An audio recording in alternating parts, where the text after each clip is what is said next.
കാറിന്റെ ബോണറ്റിൽ തട്ടി മിന്നും പ്രകടനമാണ് രാഹുൽ കാഴ്ചവെക്കുന്നത്. ഈ സമയത്ത് വിദ്യാർത്ഥികൾക്ക് നടുവിൽ കനയ്യകുമാറിനോടൊപ്പമായിരുന്നു രാഹുലിന്റെ പ്രകടനം. ഇവിടെ ചില കാര്യങ്ങൾ കൂടെ രാഹുൽ ചേർത്ത് വെക്കുന്നുണ്ട്.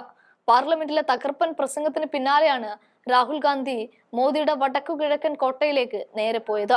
അതും സ്വന്തം വാഹനത്തിന്റെ ബോണറ്റ് അടക്കം തുറന്ന് എഞ്ചിൻ അടക്കം കാണിച്ചുകൊണ്ടാണ് രാഹുൽ വിദ്യാർത്ഥികൾക്ക് നടുവിൽ നിന്ന് പാർലമെന്റിൽ പറഞ്ഞു വെച്ചതിന്റെ ബാക്കി പറഞ്ഞത്. ഡൽഹി തെരഞ്ഞെടുപ്പിന് പിന്നാലെ പാർലമെന്റിൽ തകർത്താടലിന് പിന്നാലെ രാഹുൽ നടത്തിയ വിദ്യാർത്ഥി സംഗമം കൂടിയായിരുന്നു ഇത്. അത് ബിജെപിക്ക് ഒരു അടി കൂടിയാണ്. കാരണം പാർലമെന്റിൽ രാഹുലിനെ തകർക്കാൻ ആർക്കും സാധിച്ചിരുന്നില്ല. എന്നാൽ രാഹുൽ പറഞ്ഞ വിഷയം രാജ്യത്താകമാനം ശ്രദ്ധ കേന്ദ്രീകരിക്കുകയും ചെയ്താണ്. ലോകം ഒരു പുതിയ ഊർജ്ജ സംവിധാനത്തിലേക്ക് മാറുകയാണ്. അവിടെ ഇലക്ട്രിക് മോട്ടോറുകൾ, ബാറ്ററികൾ, ഒപ്റ്റിക്സ് എന്നിവ ഏറ്റവും നിർണായകമായ സാങ്കേതിക വിദ്യകളായിരിക്കും. എന്നിട്ടും ഇന്ത്യ റിലയൻസ്, അദാനി തുടങ്ങിയ കുത്തകകളുടെ നിയന്ത്രണത്തിലുള്ള കാലഹരണപ്പെട്ട സാമ്പത്തിക ചിന്തയിൽ കുടുങ്ങിക്കിടക്കുന്നു. നമ്മുടെ നയങ്ങൾ ഇപ്പോഴും ഫോസിൽ ഇന്ധനങ്ങളെ അനുകൂലിക്കുന്നു. അതേസമയം ചൈനയും യുഎസും വൈദ്യുത വാഹനങ്ങൾ, AI, ബാറ്ററി, സാങ്കേതിക വിദ്യ എന്നിവയിൽ മുന്നേറുകയാണ്. ഇവിടെ വീഡിയോയിൽ രാഹുൽ ഗാന്ധിയുടെ വിദ്യാർത്ഥികൾ അവരുടെ രൂപം കാരണം വംശീയത അനുഭവിക്കുന്നുണ്ടെന്ന് പറയുകയും അത് അജ്ഞത കൊണ്ടും അറിവില്ലായ്മ കൊണ്ടുമാണ് എന്ന് രാഹുൽ അവർക്ക് മറുപടിയും കൊടുക്കുന്നുണ്ട്. ഈ വീഡിയോ ഒന്ന് കണ്ടു നോക്കാം. Is that this thing, when it gets hit by something, has massive energy going backwards. So the entire car is designed to hold this engine in place and to stop the engine from flying into you and killing you. Yeah. I mean, why is this? They're teaching you all these fancy things. They're not teaching the most basic thing.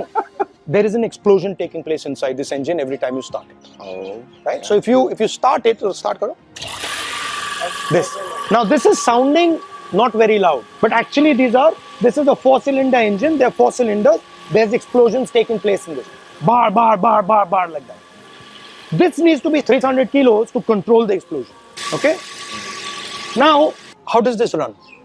The Fuel tank. Yeah. So here, there is another thing in the back, which is also an explosive, right?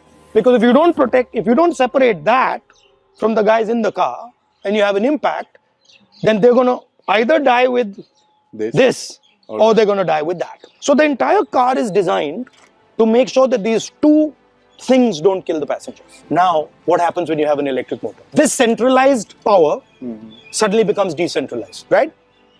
Now you have one motor here, one motor there, one motor there, and one motor there. When you have an accident, what happens? Nothing happens. Nothing happens. So what you've done is you've decentralized the engine. And because you've decentralized the engine, you've completely reshaped the car. So you don't need metals. The amount of metal that will be used will drop completely. The structure will completely change. If you've noticed an electric car, there's no protection in the middle. The battery itself becomes the protection. What is actually happening is decentralization of power, right? That's exactly what a robot is. A robot is this divided into thousands. One motor here, 5 motors here, 5 motors here. And what is going to be the structure around where that is going to take place? It's going to be the battery, it's going to be the motor. And later when you have autonomous cars and autonomous drones and autonomous everything, what else do you need? You use your eyes to guide the car. Yeah. Now the car is going to develop eyes, which is autonomous driving. So what is happening is they're taking away control from you and giving control to this. So these are the technologies that now are going to become critical. That's what my speech was about. Yeah. So then the question is, okay, where does India fit into all this? That now we're going to move differently, right?